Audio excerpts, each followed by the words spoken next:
이 본문의 말씀을 가지고 하나님의 말씀을 전하겠습니다. 될 수 있으면 하나님의 말씀을 빼지 않고 전하려고 노력하고 있습니다. 이 말씀을 여러 번 읽으면서 제가 생각한 내용들이 있습니다. 오늘 본문에는요, 크게 두 가지의 이야기가 흐르고 있어요. 그 두 가지 이야기 속에 하나의 이야기가 뭐냐면 리얼 스토리입니다. 진짜 이야기. 그리고 진짜라고 믿고 있는 페이크 스토리가 있습니다. 그런데 진짜라고 믿고 있는 것은 결국은 가짜입니다. 사람들은 그 가짜를 가짜로 여기지 않고 진짜로 믿고 살아가고 있고 자신의 삶을 그 가짜의 삶에 던집니다. 오늘은 진짜 이야기 그리고 진짜와 같이 믿고 있는 가짜 이야기를 한번 말씀을 드리려고 하겠습니다. 여러분 어느 쪽이 진짜의 타조인가요? 예, 여러분이 보시는 왼쪽이죠. 왼쪽이 진짜 타조입니다. 어느 쪽이 그림을 그린 심장의 모습입니까? 오른쪽에 있는 그림이 심장의 모습입니다. 우리의 내면에는 마음이 존재합니다. 어떤 마음이 진짜의 마음이고 또 어떤 마음이 페이크의 마음인지 우리는 살펴보아야 될 것입니다. 그러면 이것을 도전해 보려고 합니다. 그럼 우리의 믿음은 어떠냐고 물습니다. 우리가 믿고 있는 이 믿음, 내가 믿고 있는 이 믿음, 이게 진짜일까? 아니면 진짜인 것처럼 보이는 가짜일까? 오늘 그 이야기가 이 본문 가운데 내재되어 있습니다. 그 이야기를 나누려고 합니다.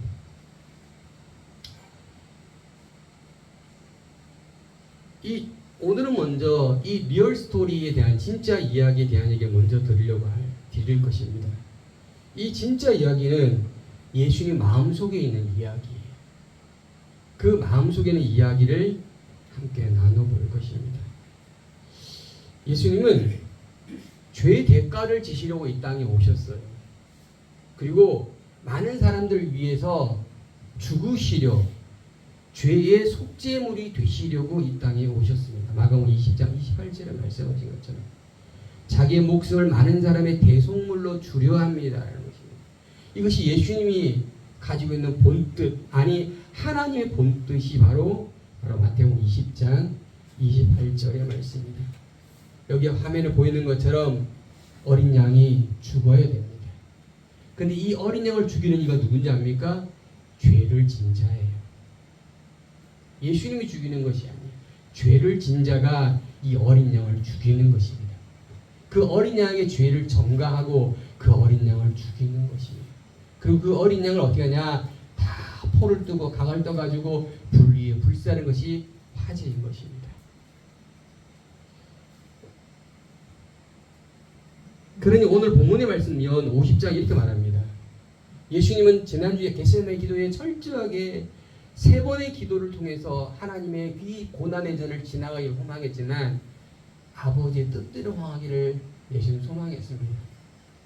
아버지는 그 아들의 그 울부짖는 소리를 뒤로한 채 하나님의 뜻을 굽히지 않으셨습니다. 그런 예수님 말씀하십니다. 친구여, 내가 무엇을 하려고 왔는지 행하라. 예수님은 알고 있었어요. 당신이 이 땅에 오신 건 내가 하나님의 그 명령을 받아서 잃어버린 자들, 하나님의 백성들에 대한 대속물이 되어야 됨을 알고 계셨습니다. 그 고난의 잔을 당신은 외면하고 싶었지만 하나님은 그 외면을 아무런 반응도 하지 않으셔서 그 당신의 십자가를 지시로 결정을 하신 것입니다. 그런 예수님 말씀하십니다. 친구여, 내가 무엇을 하려 왔는지 행하라는 것입니다. 행하라. 너의 마음속에 너희가 품고 있는 이 행위를 나에게 행하라는 것입니다.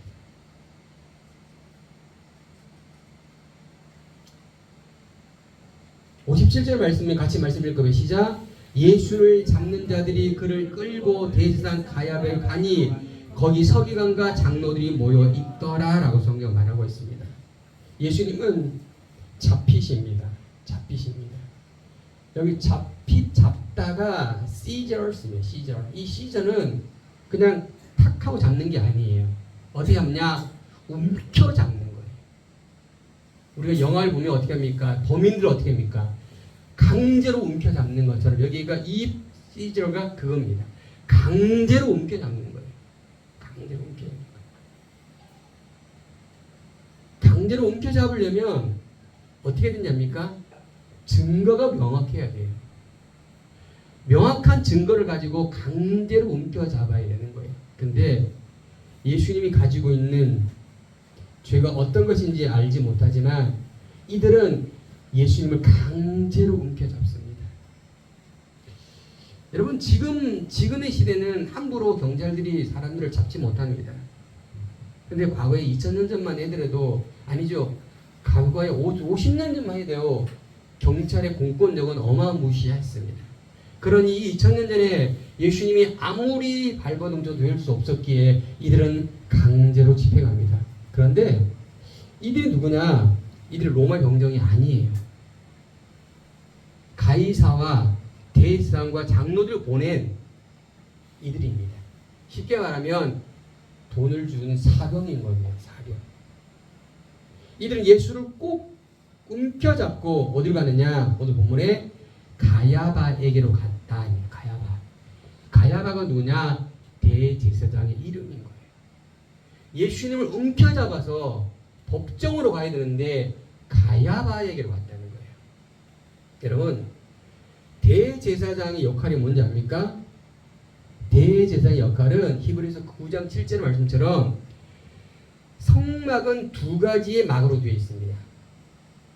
지성소에 7월 7일 속죄일에 한 번 들어가는 게 누구냐? 바로 대제사장입니다. 그 대제사장이 그곳에서 하나님 명령을 받고 제사를 드리는 게 속죄일이에요. 그 속죄일에 그 일을 행하는 이가 누구냐? 대제사장인 것입니다.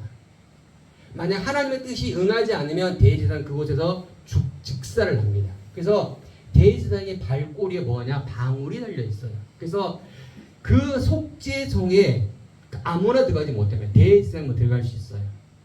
그래서 하나님의 뜻이 응하지 않으면 대제사장 그것을 두고요. 그러면 이 대제사장의 발목에 밧줄을 맵니다.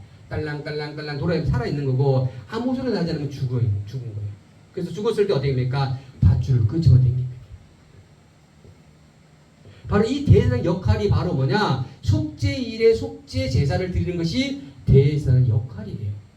그런데 지금 오늘 본문은 뭐라 합니까? 예수를 잡아서 어디 갔다고요? 대제사장에게로 갔다는 것입니다. 그러면 제사장들 그런 역할을 못하느냐? 아닙니다. 제사장은요 몇 가지 역할이 있습니다. 그 첫 번째가 뭐냐? 하나님 말씀을 가르치는 거예요. 두 번째는 나병한 자, 과거의 나병한 자를 구별하는 일이었습니다. 세 번째가 하나님의 뜻을 묻고 재판을 하는 것이 바로 제사장의 역할입니다. 그러나 이 역할 중에 가장 큰 역할이 뭔지 압니까? 제사를 드리는 역할입니다. 주된 역할이 제사 드리는 것이 바로 제사장의 역할이에요. 그런데 이들은 지금 무엇을 하고 있느냐면 가장 귀한, 가장 중요한 제사장의 업무를 뒤로 한 채 예수를 잡아와서 판단하는 일을 하고 있다는 것입니다. 그들은 그들의 시간을 하나님을 위해서 쓰는 것이 아니고 그들의 판단과 그들의 무엇을 위해서 알지 못하지만 바로 자신의 그 시간을 사용하고 있는 것입니다. 예수님이 이들에게 끌려가신 거예요. 끌려가신 거예요. 이것이 예수님의 진짜 이야기입니다. 이것이 하나님 앞에 순종하고 순복하는 이야기인 것입니다. 이렇게 해야만 하나님의 사역이 완성이 되어지는 것입니다. 세 번째 이야기를 하겠습니다. 같이 말씀을 읽어볼까요? 시작. 대제사장들과 온 공회가 예수를 죽이려고 그를 칠 거짓을 찾음에 거짓 증인이 많이 나왔으나 얻지 못하더니 후에 두 사람이 와서 이르되 이 사람 말이 내가 하나님의 성전을 헐고 사흘 동안 지을 수 있다 하더라 하니. 여기 보세요. 대제사장과 온 공회가 뭐 한다고요? 예수를 죽이려고 했다는 거예요. 대제사장만 아니에요. 온 공회. 그리고 그를 칠 뭘요? 거짓 증거를 찾고. 증거인데 무슨 증거요? 거짓 증거라는 거예요. 지어낸 증거를 찾아서 그를 죽이려 한다는 거예요. 그러니 육시로면 누가 나타나냐? 많은 거짓 증인이 나타나서 거짓 증언을 하고 있다는 거예요. 도대체 이놈의 집단 대체 뭐냐 이거죠. 아니 도대체 어떤 집단이 이게 이런 일을 꾸미고 있고 이런 일을 행하고 있냐 이거죠. 그리고 61절 보세요. 이 어떤 두 사람이 이렇게 고백하는 겁니다. 내가 하나님의 성전을 헐고 사흘 동안 지을 수 있다라고 예수가 말했다는 거예요. 근데 이 말씀이 요한복음 2장 19절과 21절에 나타나 있어요. 분명히 이렇게 말씀하세요. 제가 읽어볼게요. 예수님은 너희의 이 성전을 헐라 내가 사흘 동안 일으키리라 라고 말했어요. 이 성전을 헐라 내가 사흘 동안 일으키리라. 21절에 이렇게 고백합니다. 예수님은 성전된 자기 육체를 가리켜 말씀했다라고 요한복음은 이야기하고 있습니다. 이들은 자신이 가진 생각대로 자신의 판단대로 자신의 해석대로 그들은 이야기한 것입니다. 근데요, 이 말을 들은 예수님은 어떻게 하셨느냐? 이렇게 하셨습니다. 어떻게 했어요? 침묵하셨다.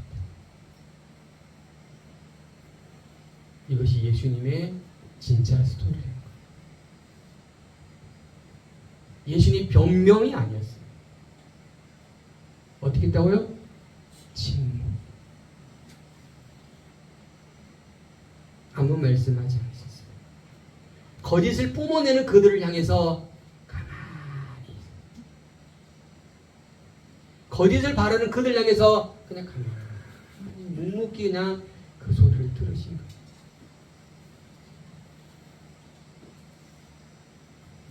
참 예수님 마음속에는 엄청난 안타까움들을 이것들이 일어났을 것입니다.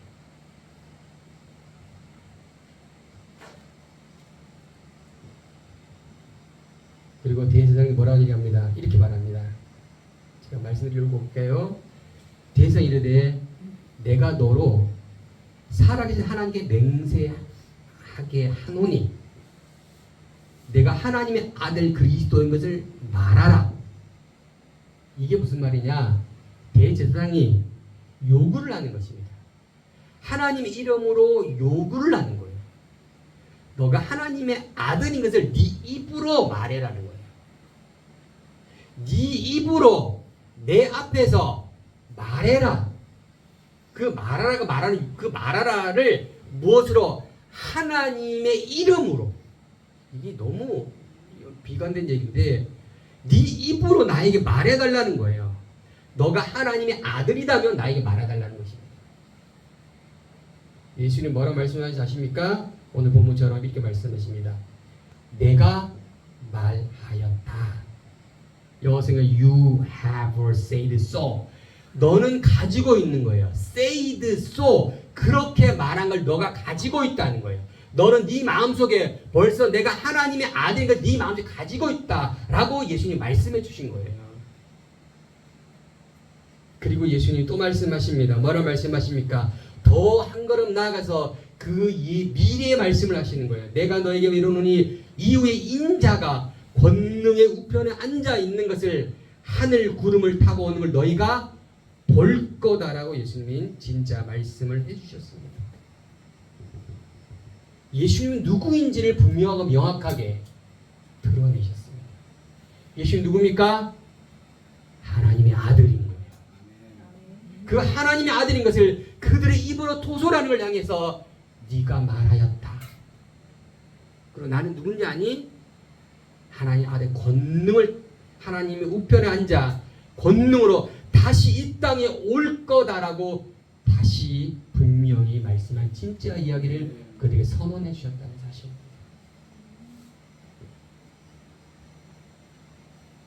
이것이 오늘 본문의 진짜 이야기입니다. 이제 그런데 이 진짜 이야기를 가짜로 바꾸는 이야기가 본문에 등장이 됩니다. 함께 살펴보겠습니다. 말씀을 읽어볼까요? 말씀하실 때 12 중에 하나인 가룟 유다가 왔는데 대상들과 백성들이 장로에게 파송된 큰 무리가 칼과 뭉치를 가지고 그와 함께 하였더라. 예수께 파는 자가 그에게 군호를 자 이르되 내가 입맞춘 자가 그이니 그를 잡으라 한지라. 곧 예수께 나와 랍비여 안녕하시옵니까? 라고 입을 맞추니 라고 성경이 말했습니다. 이 말씀을 들으면서 제가 왜 진짜와 가짜에 대한 이야기를 하는지 아시겠습니까? 이들은 자신이 가지고 신념, 자신이 소유하고 생각, 자신이 가지고 있는 그 믿음이 진짜 믿음이라고 생각하고 이렇게 행하고 있다는 것입니다. 이들은 즉흥적이지 않았어요. 철저히 계획적이었습니다. 어떻게 할 건지 서로 짰습니다. 이렇게 하겠다. 계획을 다 했습니다.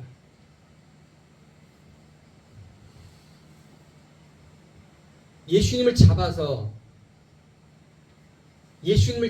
끌고 가는 것, 그리고 향후에는 그를 죽이는 것이 그들의 주된 목적이었다는 것입니다. 여기서 여러분 바라보시면 한 사람이 아닙니다. 여러 사람이에요. 이 여러 사람이 똑같은 생각을 가지고 똑같은 계획을 가지고 똑같은 믿음을 가지고 있다는 사실입니다.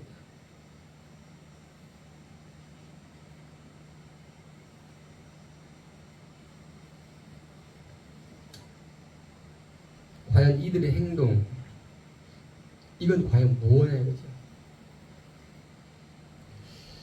스티븐 찬옥이 이룩한 하나님을 아는 지식에 발췌한 내용을 제가 말씀을 드릴게요. 태양을 등지고 있는 사람은 땅을 볼 수 있습니다. 그런데 태양을 볼 수가 없어요.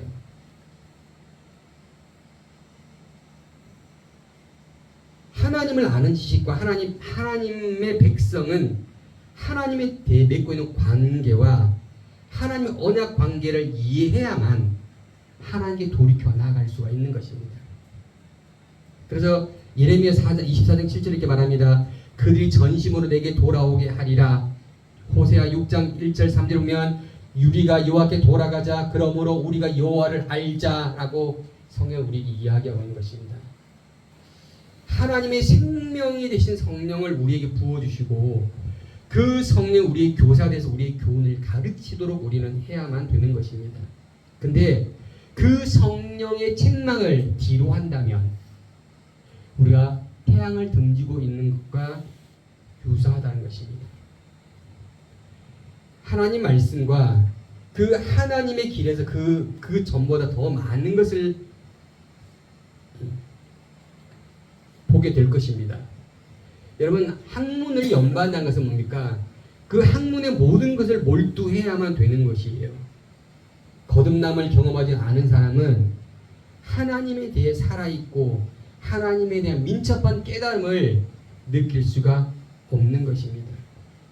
여러분, 맹인에게 빛에 관련되어 있는 것을 아무리 교육한다 할지라도 그 빛에 관련되어 있는 그 맹인이 그걸 느낄 수 있겠습니까? 없다는 것입니다. 자기 합리화를 믿음으로 착각하면 안 된다는 거예요. 믿음은 자기 합리화가 아니에요. 자기 합리화는 자기 자신이 가지고 있는 질서예요. 그것이 믿음이 아니라고요. 그래서 믿음이 될 수가 없는 것입니다. 예수님 우리에게 뭐라 말씀하셨죠? 지난주에 말씀하셨잖아요.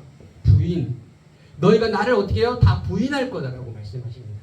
그런데 오늘 본문에 그런 일이 벌어집니다. 철저히 자기를 부인해야만 예수님이 말씀하신 그 십자가를 지을 수 있는 거예요. 예수님이 겟세마네 동산에서 왜 그렇게 한 번도 아니고 두 번도 아니고 세 번씩이나 그렇게 기도했겠냐. 자기 자신을 부인하려고 하는 거예요. 자기 부인. 그 부인하는 행위를 통해서 하나님이 주시는 그 십자가를 지신다는 것입니다.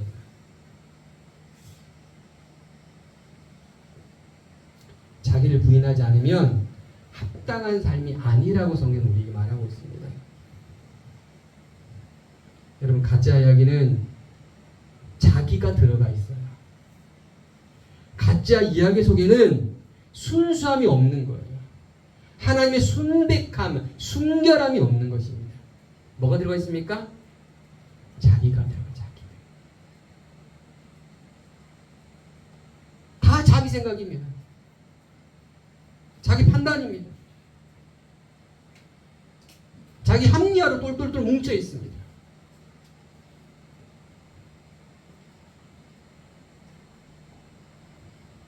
자, 또 볼까요? 51절 같이 시작. 예수께서 함께 있는 자 중에 하나가 손을 펴 칼을 베어 대제사장의 종을 쳐 그 길을 떨어뜨리라 나옵니다. 성경은 이가 누군지는 이야기합니다. 이 누군지가 중요하지 않아요. 제사장, 예수님의 제자가 칼을 가지고 대제사장의 종의 귀를 잘랐다는 것입니다. 여러분, 칼을 가지고 이 사람의 귀를 자른다는 것은 그만큼 어떻게 해요? 예리함이에요. 그가 머리를 치면 그는 죽을 것입니다. 근데 그가 귀를 자를 정도의 고도의 칼의 솜씨가 있는 것입니다. 근데 그는 목숨을 빼앗지 않고 그 대장의 종의 귀를 잘랐다는 것입니다. 이 말씀, 이 행위를 통해서 예수님이 뭐라 말씀하시냐? 오늘 52절에 이렇게 말씀하십니다. 내 칼을 도로 칼집에 꽂으라. 내 칼을 도로 칼집에 꽂으라. 칼을 가진 자는 칼로 망한다라고 성경이 말하고 있습니다. 내 칼집을 도로 꽂으라. 여기 망한다가 뭔지 압니까? perish. 이 perish가 뭐냐면 요절하다는 거예요. 요절 알죠? 객사예요. 가다가 갑자기 죽는 걸 요절입니다. 네가 칼을 들고 있으면 칼이 너를 요절시킬 거라는 것입니다. 그리고 예수님 이렇게 말씀하셨습니다. 50절 같이 시작. 너는 내가 내 아버지께 구하여 지금 12군단 더 되는 천사를 보내시게 할 수 없는 줄 아느냐? 네가 지금 네가 가진 그 칼솜씨를 자랑하느냐? 내 앞에서? 여러분, 12군단 이 뭔지 아세요? 제가 군대를 안 가봐서 잘 뭐 찾아보니까 이렇게 돼 있더라고요. 이게 12군단입니다. 군단이 아주 소대, 중대, 대대, 사단, 군단. 군단은 결국 사단의 16개, 제일 위에가 사령부인데요. 사령부는 4개의 군단이 있어야 됩니다. 1군단은 16사단이 있습니다. 1사단은 80대대가 있고 1대대는 400중대가 있고 1중대는 2000소대가 있는 겁니다. 이렇게 쭉 나와져 있는 것입니다. 그럼 예수님이 아까 말했죠? 12군단이라고 했죠. 그럼 4개의 사령부입니다. 사령부. 그렇죠? 그러면 역사 내보니까 약 2만 명, 한 소대가 20명 잡으면 몇천 명이냐? 약 12만 명의 천사를 동원할 수 있는 거예요. 지금 당장 네가 칼을 들고 그 대성의 종을 칠 그때에 12만 명의 천사를 지금 동원할 수 있는지 모르냐 이거죠. 근데 그렇게 안 했다는 거예요. 안 하고 있는 거예요 지금. 그런데 하물며 네가 그걸 칼자라 하느냐? 예수님의 진짜 이야기를 네가 스스로 망하게 하는 거지. 누가? 제사장, 예수님의 제자가. 이는 자신이 가지고 있는 것이 합당하다고 생각한 거예요. 합당한 믿음을 향한 겁니다. 합당하게 판단하고 합당하게 행했습니다. 근데 그것이 잘못됐다고 이야기하는 거예요 지금. 지금 12만 명을 동원해서 내가 이 자리를 파멸할 수 있는데 그렇게 하지 않고 있다입니다. 않고 있다. 그 네가 하는 행동이 뭡니까? 철저히 잘못되었다라는 걸 얘기하시는 거지. 너는 잘못된 삶을 살고 있고 잘못된 거짓된 행위를 지금 하고 있는 거예요. 지금.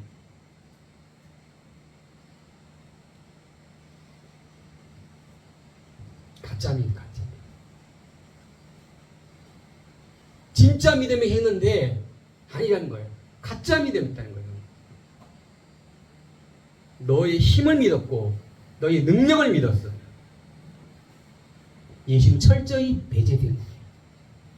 그런 일을 행할 때 예수님 철저히 배제되었어요. 예수님 12만 명을 동원할 수 있는 능력을 가지고 있는 것을 이 제자는 묵살해 놓은 거예요.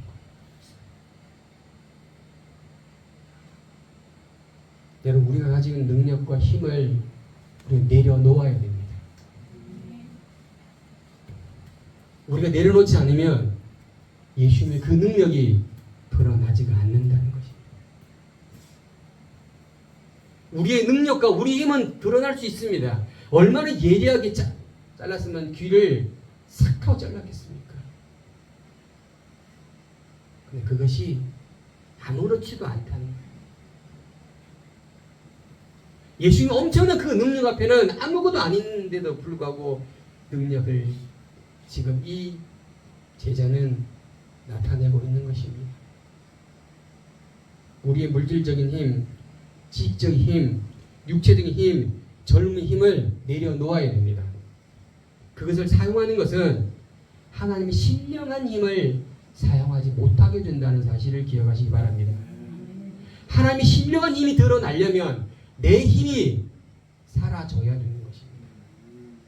내 능력으로 할 수 없다라고 고백하는 것이 그걸 믿음이라고 말해 주셨잖아요. 근데 우리는 이제 뭐 하고 있죠? 우리의 판단이 우리를 앞서가는 거예요. 우리 믿음을 앞서가요. 예수님을 앞서가요. 예수 힘이 없어서? 능이 없어서? 아닙니다. 말씀 같이 시작. 내가 만일 그렇게 하면 이런 일이 있으리라 한 성경이 어떻게 이루어지겠느냐는 거예요. 너가 하나님의 그 언약의 말씀, 그 예언의 말씀, 그 사역의 말씀을 철저히 부숴뜨린다는 것입니다. 지금 너희 그 가짜 믿음 때문에 말씀이 지금 응하지 않는다는 거예요. 응하지 않는다. 너 때문에.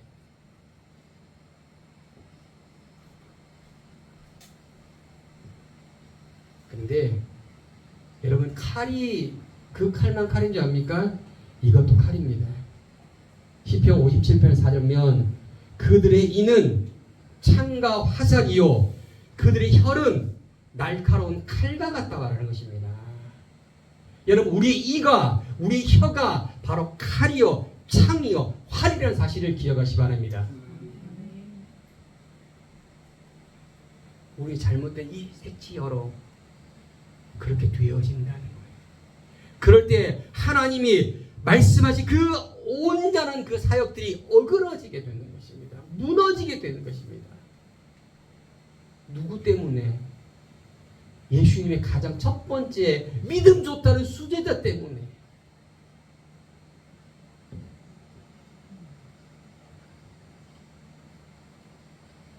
이건 진짜 이야기가 아닙니다. 가짜 이야기입니다. 가짜 믿음의 이야기입니다. 가짜 삶입니다. 근데 진짜라고 믿고 그렇게 살아왔다는 사실입니다.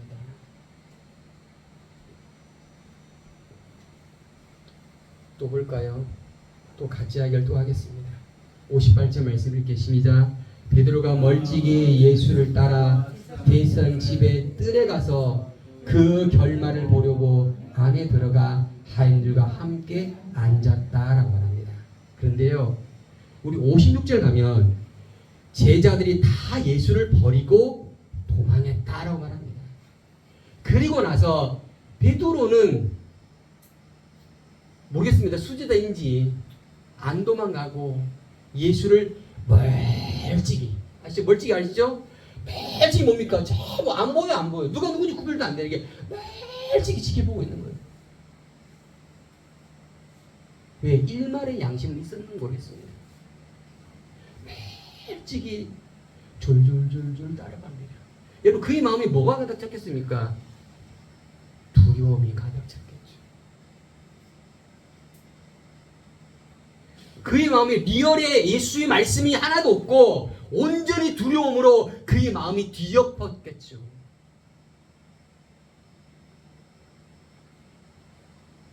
큰 소리 치던 제자들은 다 어디 갔습니까? 그리고 큰 소리 친 베드로는 엿보고 있어요. 엿보고 조용히 눈통에서 엿보고 있는 거예요. 어떻게 됐을까?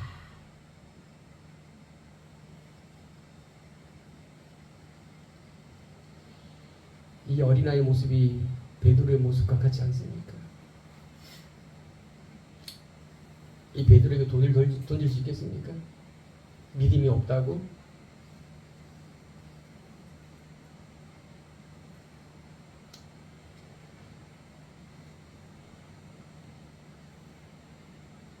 여러분 가짜가 가짜로 드러나는 때가 언제 됩니까? 바로 고난이 됩니다. 역경의 때가 바로 뭐냐? 진짜인지 가짜인지가 드러나는 겁니다. 가짜를 담고 있다고 진짜라고 믿고 있다고 아무리 생각해도 고난의 과정을 통과하면 가짜가 드러나는 것입니다. 오늘 이 베드로가 바로 가짜로 드러난 거예요. 제자들이 가짜로 드러난 거예요. 지금. 그들 향해 우리가 손가락질 할 수 없습니다. 예수님 말씀하셨잖아요. 너희가 다 버리고 도망갈 거라고 알고 있었잖아요. 말씀하셨잖아요. 그리고 내가 먼저 갈릴리 가서 너를 돕게, 너 기다리고 있을게라고 말씀하셨잖아요. 다 알고 계셨단 말이에요. 근데 그게 뭐라 그랬죠? 죽을지언정. 죽으면 죽지 않습니다. 그렇게 말했잖아요. 그들은. 아니 미안합니다. 죄송합니다. 이렇게 말할지언정 그게 뭐가 잘못됐냐고. 근데 그들은 가짜를 진짜로 철저히 자기 합리화 시키면서 그 삶을 살고 있고 그런 믿음을 믿음이라고 믿고 있는 거예요. 지금. 태풍이 옵니다. 가짜 집은 어떻게 합니까? 다 무너집니다. 아시죠? 여러분 돼지 삼형제 아시잖아요. 예. 벽돌집은 안 무너지지만 나무집이나 풀집은 그냥 바람에 무너지고 그냥 불이 탑니다. 이게 뭐냐? 이게 바로 역경이고 이게 환난이고 이게 고난입니다. 이 고난과 역경과 환난을 통해서 뭐가 드러나냐? 진짜 스토리가 드러나게 되는 것입니다. 할렐루야. 여러분 우리 속에 있는 것이 진짜 스토리여야 되는 거예요. 오늘 성경은 우리에게 뭘 말하느냐? 그 진짜 스토리를 찾아가야 되는 거지.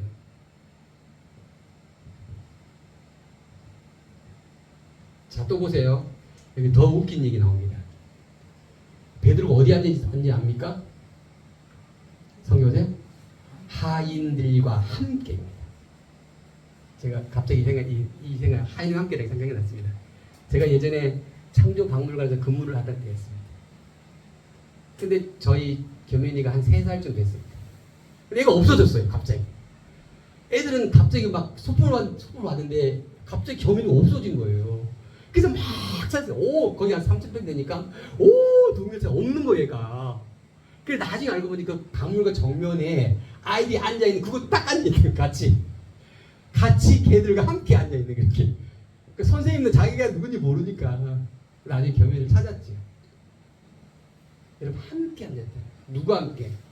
하인들 속에 함께. 베드로가 누굽니까? 예수님과 함께 있어야 될 사람이에요. 근데 하인들과 함께 있다. 자기를 철저히 숨기는 거예요. 이 베드로 속에 어떻게 진짜가 있다라고 우리가 어떻게 말할 수 있겠습니까?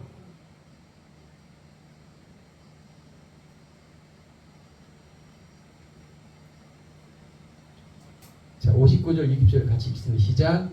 대생들과 온 공회가 예수를 죽이려고 그를 칠 거짓 증거를 찾음에 거짓 증인이 많이 왔으나 얻지 못하더니 후에 2 사람이 와서 라고 합니다. 이들이 거짓 증거를 가져오라고 선언하니 많은 사람이 돈 벌어 먹기 위해서 거짓 증거를 가져오는 거예요. 증거를 가져오는데 거짓입니다. 많은 사람이 혈안이 됐습니다. 예수를 죽이려고 그 돈 때문에. 이들의 마음속에 뭐가 있겠습니까? 그 이들을 보는 예수님 마음은 어떻겠습니까? 이들을 보는 하나님 마음은 어떻겠습니까?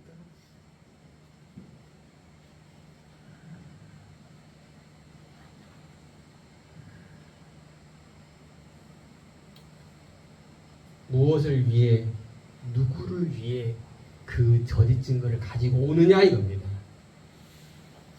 거짓 증거를 만드냐 이겁니다. 과연 이들은 어디서부터 무엇이 잘못됐을까? 아니 어디서부터 잘못됐다고 말할 수 있을까? 누구의 잘못이냐 이겁니다. 대제사장 서기관 장로들 아니면 그 백성들 그들이 못 먹고 살아서 힘든 그의 환경들 뭐 때문에 왜 어디서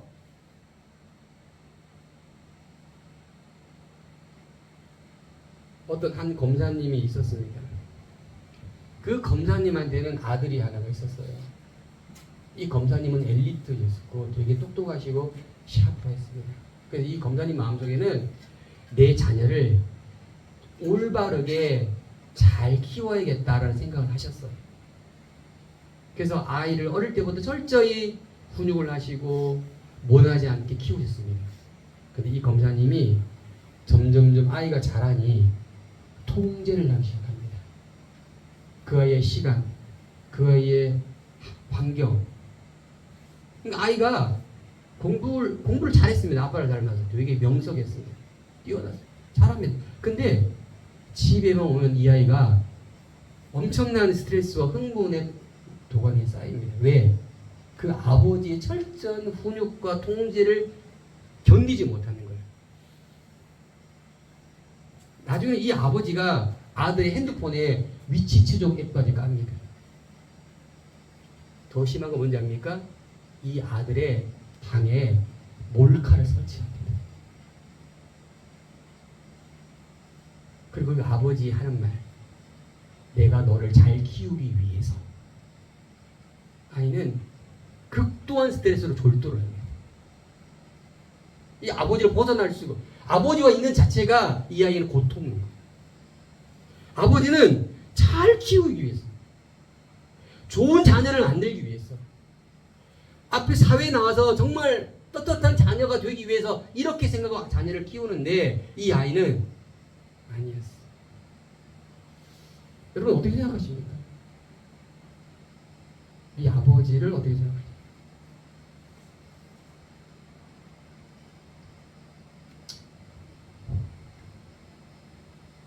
어쩌면 이건 우리의 믿음과 적용을 해볼 수 있을 것 같습니다. 하나님의 뜻을 가정한 하나님의 뜻을 스스로 만들어 버리지 않을까? 하나님의 뜻이 이겁니다라고 스스로 말한다고 해서 그게 하나님의 뜻이냐? 아니라는 겁니다. 내가 믿음을 가지고 있다고 해서 하나님의 뜻을 내 입으로 함부로 토설할 수 있느냐? 그게 아니라는 거예요.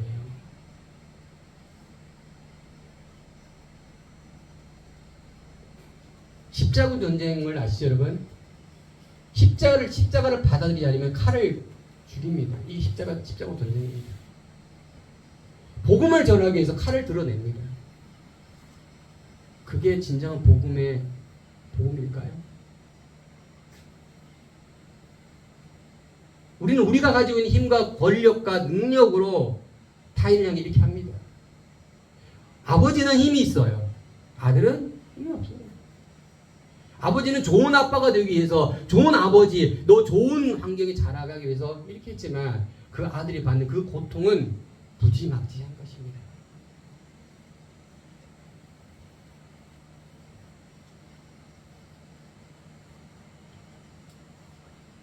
하나님의 뜻이라고 칼로 그들을 짓밟는 것, 하나님 한 번도 그걸 하나님의 뜻이라고 말하지는 않았을 텐데, 우리는 우리가 삶 속에 이런 가짜의 모습으로 살아가지 않기를 축복합니다.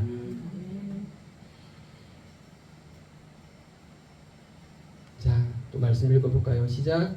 예수께서 이르시되 내가 말하노니 그러나 내가 너희에게 이르노니 이후에 인자가 권능으로 우편에 앉아 있는 것과 하늘 구름을 타고 오는 걸 너희가 보리라 하시니 이에 대제사장이 자기 옷을 찢으매 이르되 그가 신성모독을 하는 말을 하였으니 어찌 더 큰 증거를 요구하리오. 보라 너희가 지금 이 신성모독한 말을 들었도다. 너희 생각 어떠하냐? 대답하되 그는 사형에 해당하니라 라고 말합니다. 예수님이 미래의 말씀을 인자가 올 때를 이야기할 때 했을 때 그들이 뭐라는지 압니까? 여기 성경 보면 자기 옷을 찢었다라고. 자기 옷을 찢었다. 성경에 여기 한글 성경에 자기 옷인데요. 영어 성경에는 이걸 예복이라고. 예복. 예복은 뭐냐? 제사장이 예배를 집전할 때 입는 옷을 예복입니다. 예복은 하나님을 위해서 입는 옷이에요. 제사를 위해서 입는 옷이에요. 근데 그 예복을 찢었다는 거예요. 뭐라고요? 찢었다는 거예요. 찢었다. 통제불능.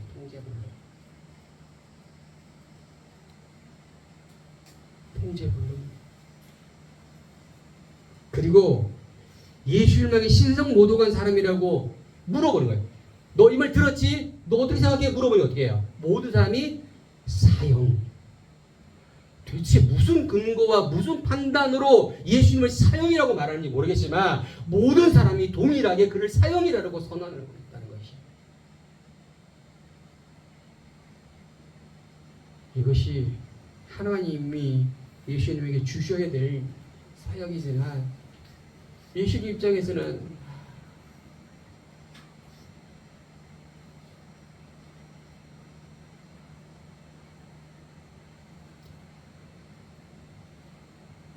이들은 철저히 자기 가치관 속에 갇혀 있는 거예요. 지금 자기 가치관에 사이에 있어서 가치관이 하나님 말씀보다 위에 있다니까. 지금 자신의 가치관이 하나님의 말씀보다 윗속에 있어요. 이들을 향해서 어떻게 하나님의 사람이라고 말할 수가 있겠습니까?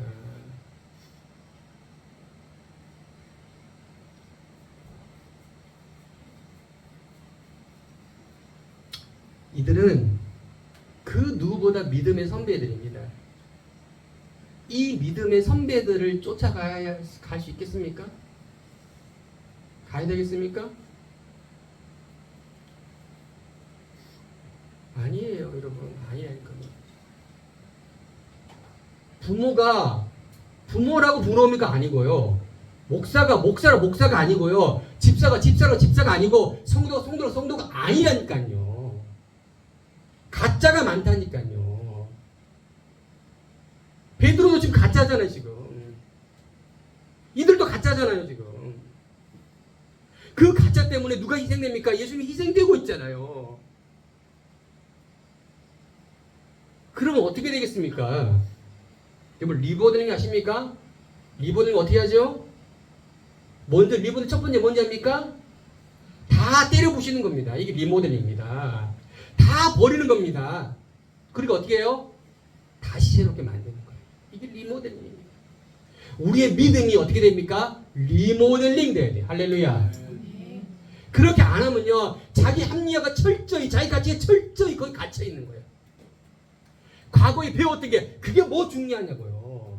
선배가 그게 뭐 중요하냐고요. 하나님 말씀이 아니라 그러면 아니잖아요.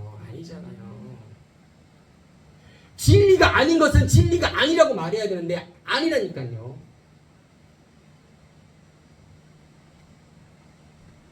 진짜 이야기 주체 누구냐? 예수 그리스도. 할렐루야. 이것이 아니면 모두 다 뭐예요? 가짜예요, 가짜. 예수를 말하지 않는 목사, 예수를 말하지 않는 교회는 가짜라니까요. 예수를 믿지 않는 믿음은 가짜 믿음이라니까요. 병고침을 믿는 믿음은요, 가짜 믿음이라고요. 가짜 믿음. 진짜 믿음은 예수를 믿어야 돼. 할렐루야. 예수를 시인해야 돼. 할렐루야. 그래야 구원이 임하는 거예요. 그렇지 않으면 가짜라니까요.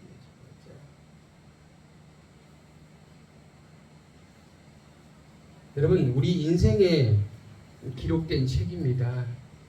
이 기록된 책에 어떤 것을 기록하기를 소망하십니까? 리얼 스토리입니까? 아니면 페이크 스토리입니까? 우리는 리얼 스토리를 기록을 해야 되는 것입니다. 그러려면 어떻게 되죠? 노력을 해야 돼. 노력을 해요. 철저히 자기 노력이 필요합니다. 결국에 이 도망간 제자들은 다시 하나님 말씀에 의해서 다시 깨달음을 받고 사도행전에 엄청난 일이 벌어집니다. 근데 그 깨달음을 갖지 못한 가룟 유다는 어떻게 됩니까? 스스로 목숨을 버립니다. 극명하게 나타나는 것입니다. 베드로와 가룟 유다의 극명한 두 길이 나타나는 것입니다. 어떤 길을 선택하는 것은 우리의 몫이지만 그 길 속에 우리가 어떤 것을 채워가는 것은 우리가 해야 될 일이라는 것입니다.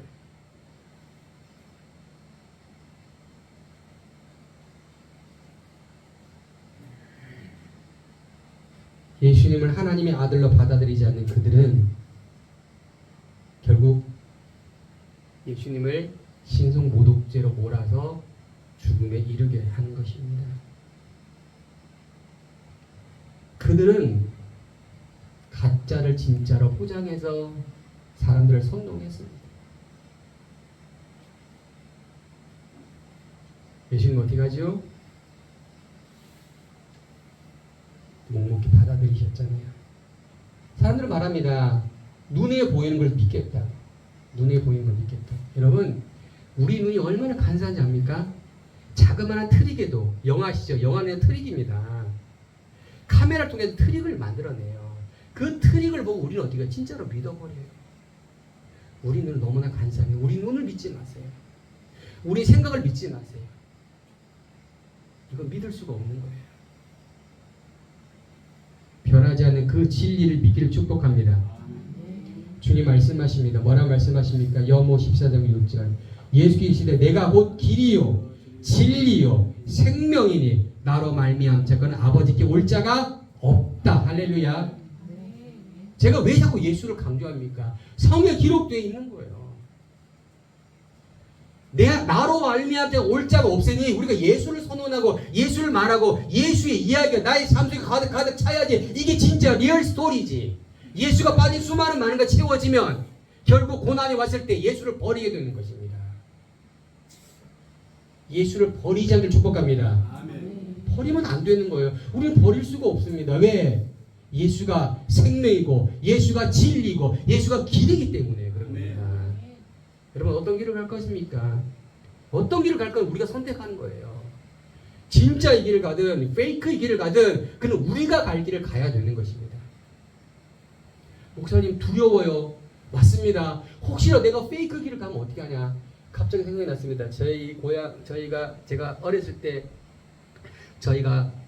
저희 뒤에 산이 있었어요. 항상 소풍 가면 그 산으로 갔었는데 근데 어느 날 제가 길을 내려오다가 길을 잃어버렸어요. 그래서 길을 꼭 나오는데 길이 없는 거예요. 그래서 어린 마음에 어떡하지? 어디가 내가 무작정 밑으로 내려왔어요. 근데 가시덤비가 막 있는 거예요. 그래도 막 내려왔어요. 결국에는 밑으로 내려왔어요. 여러분 우리가 혹시라도 길을 잃어버리면 그런 가시를 만나게 되는 거예요. 그게 두렵잖아요. 그렇죠? 근데 아무것도 안 하면요 아무것도 안 일어납니다. 여러분 아무것도 안 하면요 아무것도 안 일어나요. 혹시라도 이게 진리가 아니면 이게 잘못되면 어떻게 하냐? 그래도 가야 됩니다. 예수를 바라보고 가야 됩니다. 성령께서 우리 어떻게 깨닫게 하실 거예요. 할렐루야. 성령 우리를 깨닫게 하실 거예요. 우리를 진리로 이끄실 것입니다. 우리는 가짜를 버려야 되는 것입니다. 무엇이 가짜인지 우리는 날마다 어떻게 해야 됩니까? 깨어 있어야 되는 것입니다. 그 가짜를 진짜로 여기고 그렇게 살아가면 안 되는 것입니다. 사람들이 말합니다. 그 사람 말을 듣고 이거 진짜인지 아닌지 다시 한번 점검해 보십시오.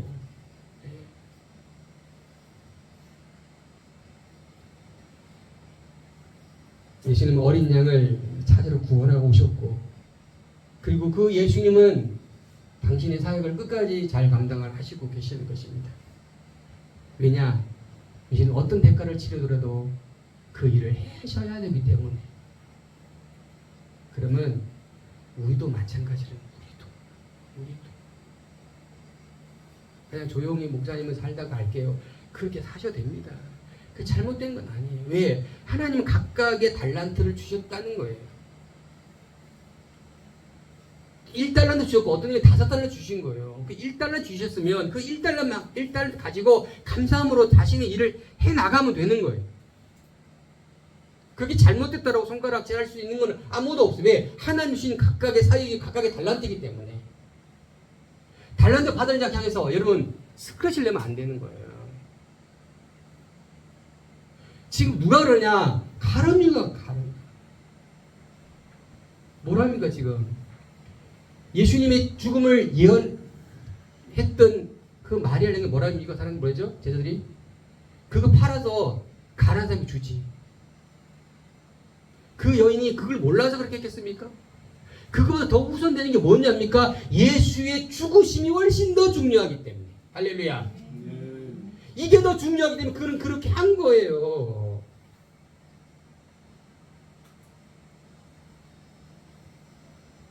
어떤 대가를 치르더라도 가짜의 이야기는 우리 삶에서 치우시고 진짜 이야기로 채우시를 축복합니다. 그래야 되는 거예요. 우리 교회도 그렇게 해야 되고 우리 삶도 그렇게 해야 됩니다. 그렇지만 끝까지 묵묵히 참고 견디면서 리얼의 스토리를 가득 채워나기를 예수님 축복합니다. 축복합니다.